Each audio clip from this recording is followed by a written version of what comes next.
Our next guest is Ira Shapiro. He's the author of a terrific book called The Last Great Senate. The Last Great Senate. I love that title. I don't know what causes you to go to bookstores and pick out books, but this title just was calling to me. I had to get the book. Let me show you a picture of it here because I want you all to go out and read this book, and I'm sure after today's interview you're going to be excited about it. But as much as I like the title, I like the subtitle even better. Courage and Statesmanship in Times of Crisis. Courage and Statesmanship in Times of Crisis. I don't know how much we're going to get to talk about it today, but I think we particularly lack courage and we particularly lack statesmanship, although we are clearly in times of crisis. And that's why we want to talk to Mr. Shapiro today and find out why he thinks that was the last great Senate and perhaps maybe how we could have another great Senate at some time soon. I thought the book was great for a few reasons. First of all, it's beautifully written. I think this is his first book, and for a first-time author, I just can't think of a more well-written, eloquent book. The words just fly off the page, and it's like a gourmet salad of wording to me. I also thought it was a great book because he does such a nice job of offering up vignettes. He literally takes you into the life, I think, of almost every senator he deals with, and you know each senator by the time you read this book, and you have great insight into where they came from and to why they got to these points of courage and statesmanship. I also thought it was a terrific book because not many people really understand how the legislative process works, and when you go through this book, you can't help but come away being totally educated in how a bill is conceived, how a treaty is conceived, what goes into solving the problems, how you get to a vote. Just an amazing job of describing that process. And last, and certainly not least, and particularly for nowadays with the dialogue we have on talk shows and talk radio and everything, you get a really great insight into how the executive branch is working with Congress, and in this case with the Senate. The interplay, the tensions, the issues, and again, in this case with the book, the courage and the statesmanship that made this perhaps the last great Senate. So Ira, welcome to our show. Steve, it's great to be with you, and I think everyone should be required to hear your introduction to my book. Well, we're gonna blast it on YouTube and everywhere we possibly can, and maybe we get you on the Amazon bestseller list if you haven't been there already.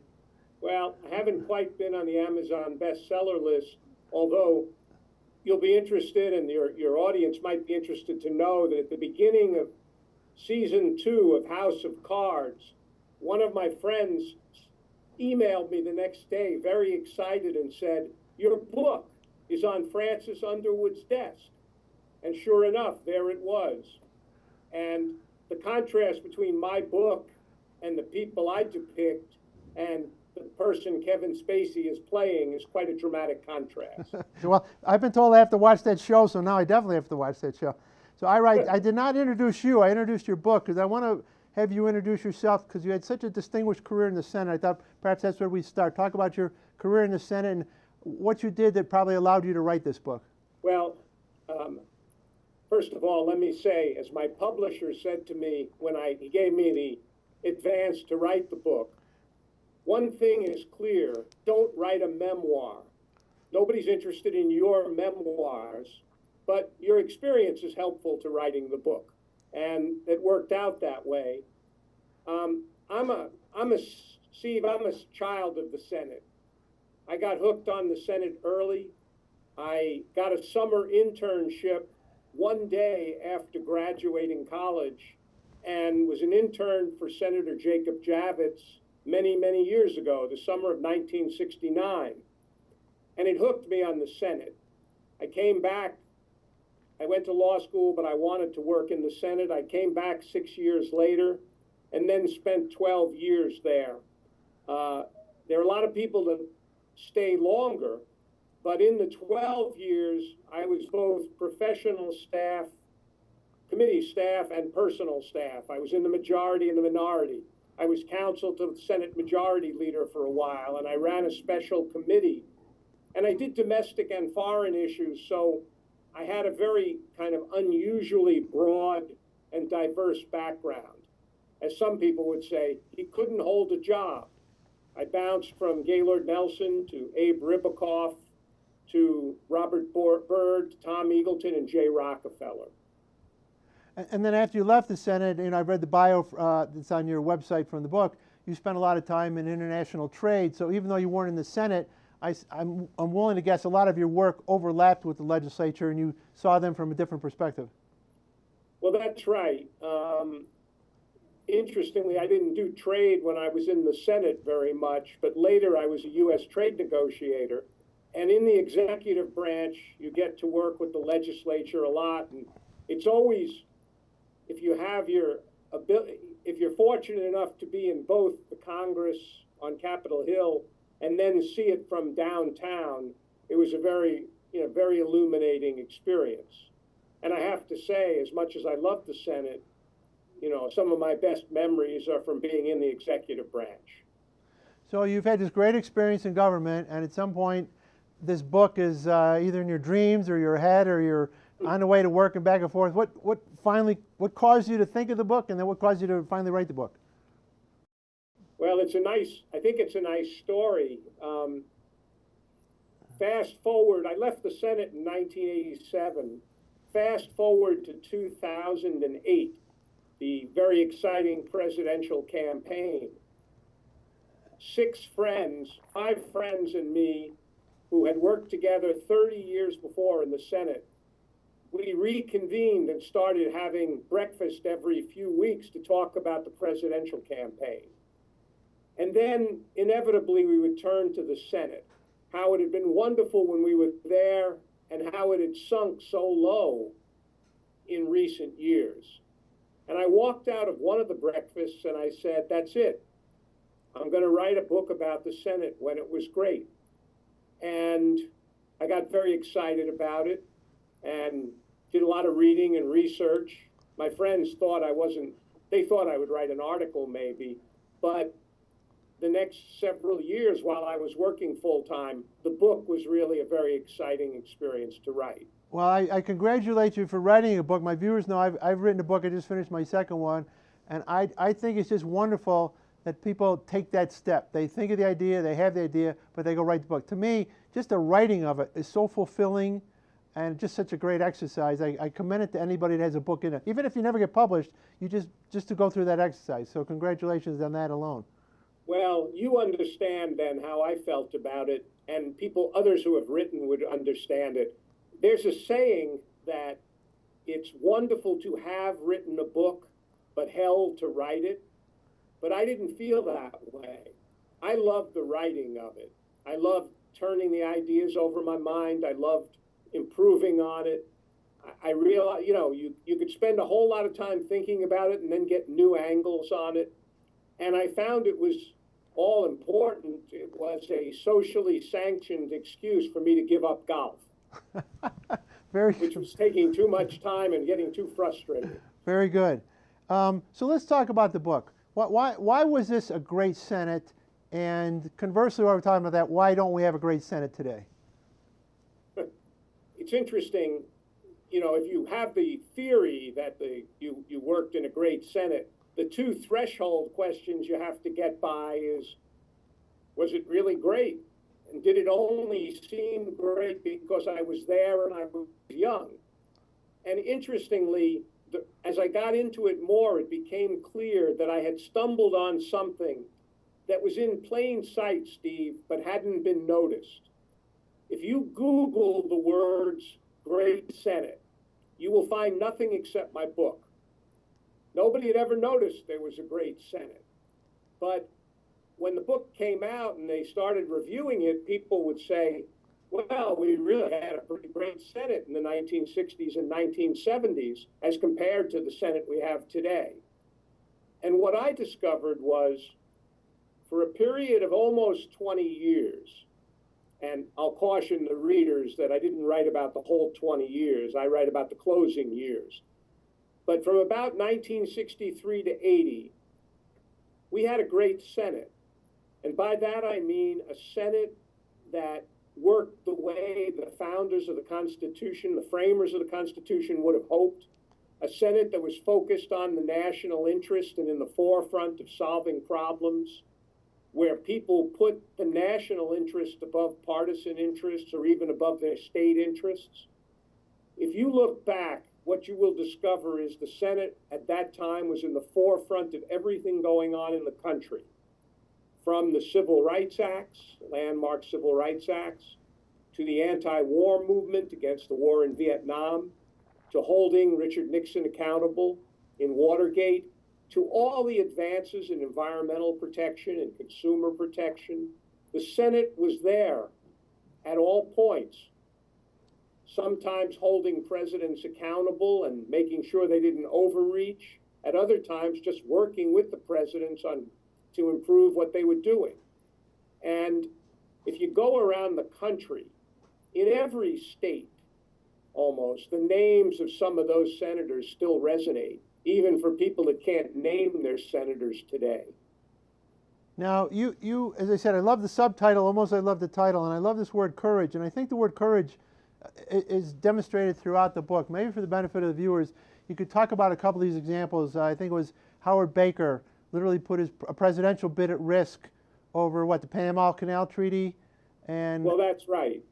I mean, and when I say courage, you know, part of courage, a large part of courage is casting hard votes that could jeopardize your career or your political goals simply because it's the right thing for the country.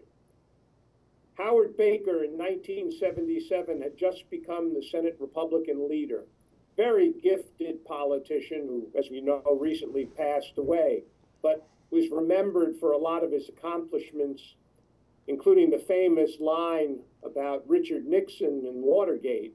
What did the president know and when did he know it? But I focus on Baker, who has just become the Republican leader. Jimmy Carter, the new president, calls him up and says that he's going to try to negotiate a new treaty with Panama to govern access over the canal. Baker knows this is a politically very hot issue, and he knows that the Republican Party and the Republican rank and file will hate it. And his staff says to him, Senator, if you support this, you'll never be nominated for president. And Baker says, I know that, but I'm the Senate leader. What's in the national interest is what's going to govern my decision. And Howard Baker supports the canal treaties. He helps get them through by a narrow vote, one vote, and he's remembered as a great senator and Senate leader, but he does never become president. At the same time, on the Democratic side, Frank Church is getting up for re-election, and everyone knows that if he goes in his conservative state against the Panama Canal, to renegotiate the Panama Canal Treaty, it's going to kill him. Nonetheless, he takes the lead on it because it's consistent with his worldview. And those are two examples of the courage that people showed. And I think a different type of courage, or maybe the statesmanship part of this, is you talk in your book about how a senator may have been absolutely opposed to the president or on an issue, but then could move over to the next issue and not be blinded or prejudiced by the previous issue. Can you maybe walk us through an example like that where there was tension on one issue, yet they could move forward as a statesman to solve another problem? Well, that's a great question, Steve. And when you raise it, I think of Henry Scoop Jackson, one of the Senate giants from Washington. Senator Jackson was perhaps one of the most powerful senators of all time. And Jackson, in the years that I'm writing about, which is the 77 through 1980, Jackson simply hated Jimmy Carter, the president. Carter had defeated him for the presidency, the nomination for the presidency, and Carter's staff disrespected Jackson. Jackson was pretty bitter about it, and he was very opposed to Carter on a lot of things, including nuclear arms control. He thought Carter was naive about the Soviet Union. But that didn't stop Jackson from working every day for 3 years to work on national energy policy. He worked with the Carter administration and the White House on an energy policy that eventually reduced oil imports and changed our energy posture. So he was capable of opposing Carter strongly on one thing, of disliking Carter intensely, but still working with him on things that mattered for the country. If you contrast that to today, when's the last time that you saw Mitch McConnell, the Senate Republican leader, work with the president on anything? He basically decided, my goal is to defeat the president. If I couldn't defeat the president in the elections, my goal is to stop everything he's doing. We could not solve this today, and we can't solve it in the 5 minutes remaining, but do you have any insight into why it's different? Is there just any sound bites that you work off of, or you just can't even think of how to get there? Well, I've got a pretty good idea of why it's different, and I think most people, including moderate Republicans, believe that there's been a movement of the Republican Party constantly to the right. And each time you don't think it can go further, it goes further. So the partisan divide is much broader than it was, without question. The Republicans are further from the Democrats. We also suffer from a politics which has been called the permanent campaign, where no one ever stops to govern. You just go from one election into another. The worst of it, though, from my standpoint, Steve, is that the Senate, which really should be the nation's mediator, in terms Walter Mondale's phrase, bringing the parties together, working out the complex problems. The Senate is the most vulnerable institution to partisanship because it does, bipartisanship is like the oxygen that makes it work. And we haven't had any bipartisanship. A lot of this, I would argue, goes back to 1994, Newt Gingrich and his Senate counterparts, Trent Lott, led by Trent Lott, who turned the Senate a much more partisan, hard-edged place. And it's been in a 20-year decline. Yeah, I know a lot of people focus on 94 and they focus on that period. I think I mentioned to you when we were talking about this interview that former Congressman and former Secretary Dan Glickman was on our show. And we spent a few minutes talking about your book, and we digressed to talk about the importance, perhaps, of the role that the military had played in the lives of some of these people who expressed this courage and this statesmanship, that they had brought some lessons from the battlefield to the Senate. Does that make any sense? We kind of got off on this tangent. Well, I think it's an important tangent. And I always say that when you try to figure out what made that Senate great, it was Tom Brokaw's greatest generation. A lot of the senators had been through the World War II experience together. And they had a shared sense of what it meant to be Americans. They also believed in America's strength, and they thought it was strong enough to deal with our country's weaknesses. And they came back from the war, and a lot of them became party leaders, and they just worked in a different way than people that are there today. I'm not saying there aren't some good people in the Senate today, but the shared role that they all had in the war, and then it bled right into the Cold War starting, I think there was a unity of purpose and shared experience that isn't there today. The other thing is, if you had been in battle in World War II, casting a hard vote now and then didn't seem like the toughest thing. Yeah. And you mentioned 94. I'm a lobbyist professionally, and I lobby in Illinois, and I had the privilege of lobbying President Obama when he was in the Illinois legislature. And I guess one thing that caught me off by surprise, and I don't know if you've thought about this particular period, is you have 2008, he gets elected, he's bringing this hope with him, and he is the first member of the Senate that's been elected in how many years at that point?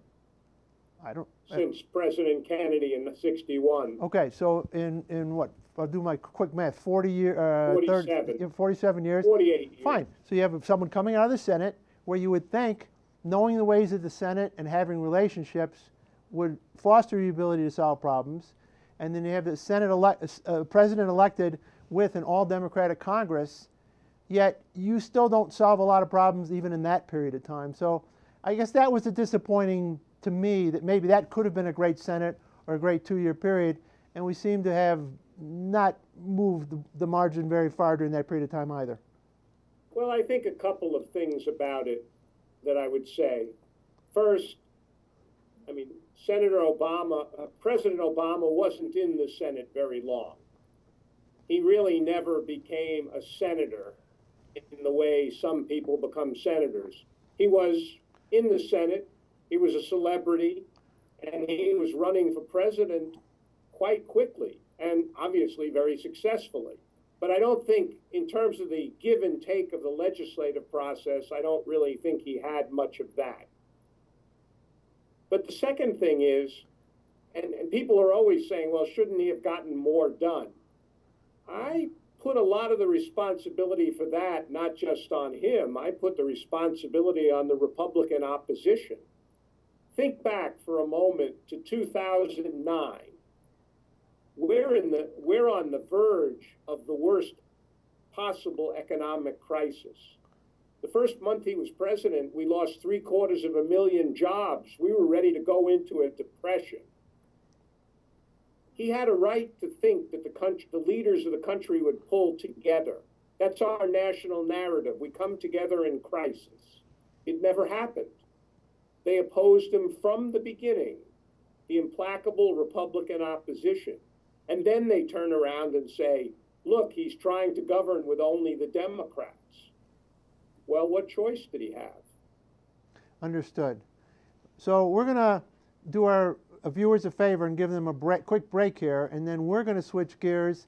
And the viewers are just getting into it now. We're going to give them a bit of a break, and then we're going to come back, and we're going to drill down to, I think, some of the stuff you were just leading to, of how the procedural rules in the Senate allow the minority to tie up the majority, and perhaps why the Senate is sometimes a little too dysfunctional for our taste. So we'll take a break and come right back.